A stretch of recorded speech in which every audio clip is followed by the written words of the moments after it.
Good day and welcome to our next broadcast of Swain Middle School News. I am Jacob Long. And I'm Alexis Taylor. Our top story today is called Chromebooks versus textbooks. Sam, Cherry, and Julian put this report together about Chromebooks coming to Swain Middle School. Hello, I'm Cherry DiOrio. I'm here with SMS News, and I'm here with Mr. Sutton. Mr. Sutton, are we getting tablets? No, you're not going to be getting tablets. You're going to be getting Chromebooks. We had hoped to have the Chromebooks by October, but the funding has been delayed. We're shooting for, cross your fingers, January maybe. January you're going to get, I think it's Dell Chromebooks. No, can't promise that. But hopefully January, that's what we're looking for. Can you tell us what Chromebooks are? Chromebooks are very similar to a laptop, but they don't have a hard drive. They're all work off Google Chrome, which you use Google Chrome for your email and everything right now, and Google Docs. So they'll run Google Docs and all the Google Store applications. Your Chromebooks will stay here at school, so you'll check them out in the morning out of homeroom. And then at the end of the day, that's the reason we have homeroom, home base the way we do this year.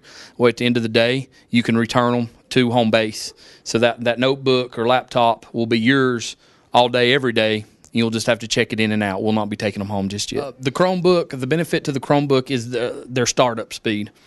There's no, it doesn't have to load any memory. So its startup is next. It starts up in a hurry. You know how computers, a lot of our desktops, they take forever to start up. These will start up really quickly.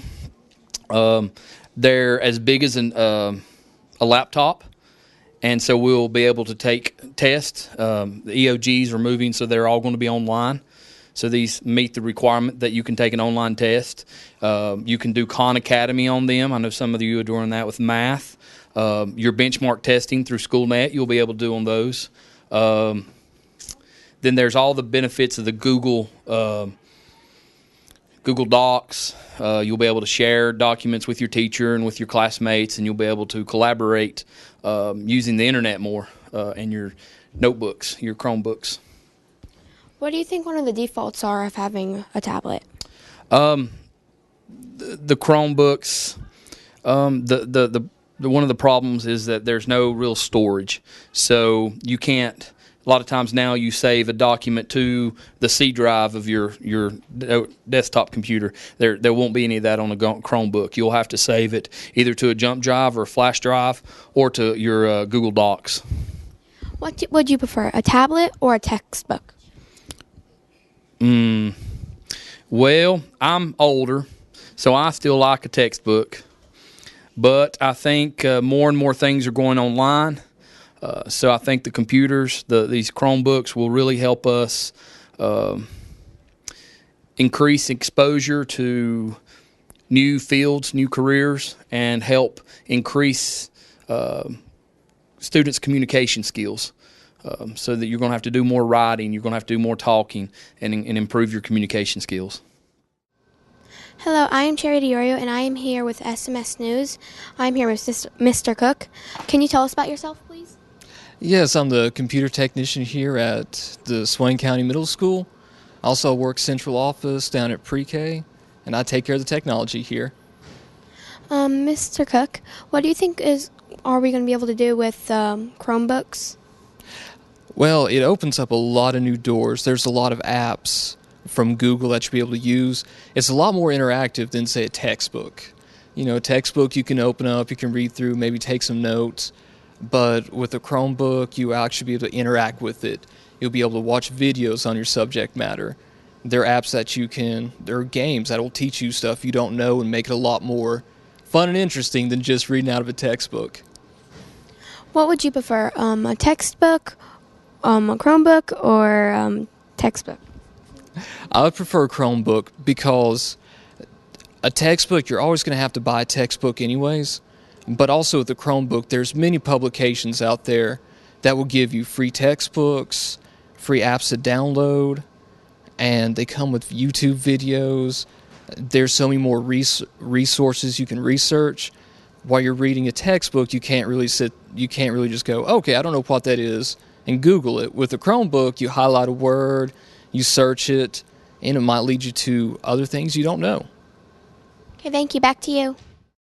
Wow, I would really like to have Chromebooks brought to our school. Yeah, me too. I think Chromebooks are really cool. Here's Alexis Phillips, Lance Grant, and Rebecca Lambert talking about sports. I'm Rebecca Lambert here with Coach Hughes.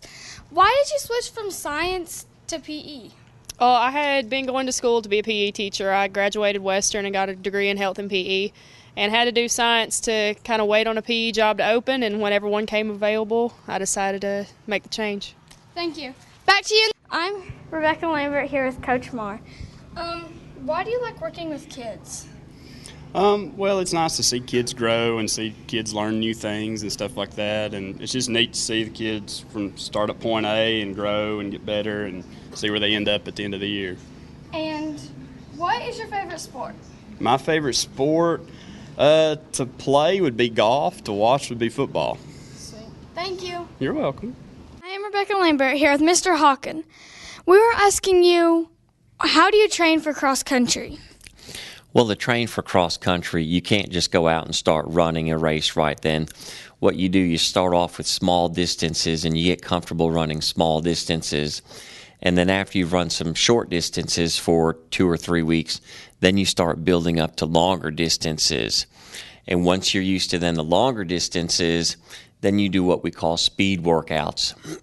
And speed workouts are where you do what we call short distance sprints, but most people don't call them short distance sprints. It's where you take a quarter-mile length and you run very fast on it, almost a sprint pace. So that helps build up your speed along with your endurance with the long distance runs. And you don't do something hard every day either. We have what's called our hard days and our easy days. So on our easy days, we run anywhere from 2 to 4 miles. And then on our hard days, we run a shorter distance, but we run very fast on those days. Since the girls won this championship, are you proud of them because they won it and they've practiced really hard and they've earned it? Oh, I'm extremely proud of the girls who ran this year, and not just for winning, but it takes a lot of work to run cross country. And really the only fun thing about cross country is when the coach says it's time to stop, because all you're doing is going out there and running. There's no playing around when you're doing it. And so when you run 15 to 20 miles a week for 3 months, it's a very good accomplishment. Plus, this year and last year, the girls have won 2 times in a row, and that's the first girls team from this school who have ever won conference championship in cross country. So I'm extremely proud, and I'm happy for them because their hard work paid off. Thank you. Back to you. Thank you. That was interesting. Now to the weather. Hi, my name's Lance Grant, and I'm here with Mr. Hawken, and we're going to see why did it get so cold? Why did it snow? So I'm assuming you want to know why it snowed this last weekend here. Well, we had a cold front come through last week towards the beginning of the week, and that brought a little bit of cold air. But then following right behind it about 2 days afterwards, there was a lot more cold air. There was another cold front from further up north that came down, and cold air doesn't hold as much moisture as warm air. So the moisture has to come out of the air. And so because it got so cold up in the atmosphere, the moisture that was up there had to be released, and so it came down as snow because it was cold enough to come down as snow instead of rain. Okay, thank you. Back to you in the studio. Here's our segment for a random question. What is your favorite scary movie? Insidious. I don't like any scary movies, but the scariest one was Darkness Falls. And it was about this terrifying tooth fairy thing, and you can't sleep in the dark or else it'll kill you. And if you watch it, I guarantee you'll sleep with the lights on for the next month. Halloween 2. My favorite scary movie was the first scary movie I saw at age 2, which was Salem's Lot. Don't watch it. The Conjuring. Well, I grew up watching the Jason Nightmare on Elm Street, which were very scary for me when I was your age. I mostly just avoid scary movies because Jason scared me when I was a little girl. Cherry moved to Louisiana the day after we filmed all of this, and we will really miss her. She always had a smile on her face, and she always wanted to be a part of everything. Cherry, we will miss you and hope you have a good time in Louisiana at your new school. Good luck. Bye.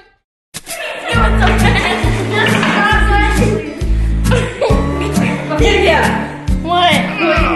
Hold on. I'm holding on. Are you now? I can't get this one out. Here we go. Last one.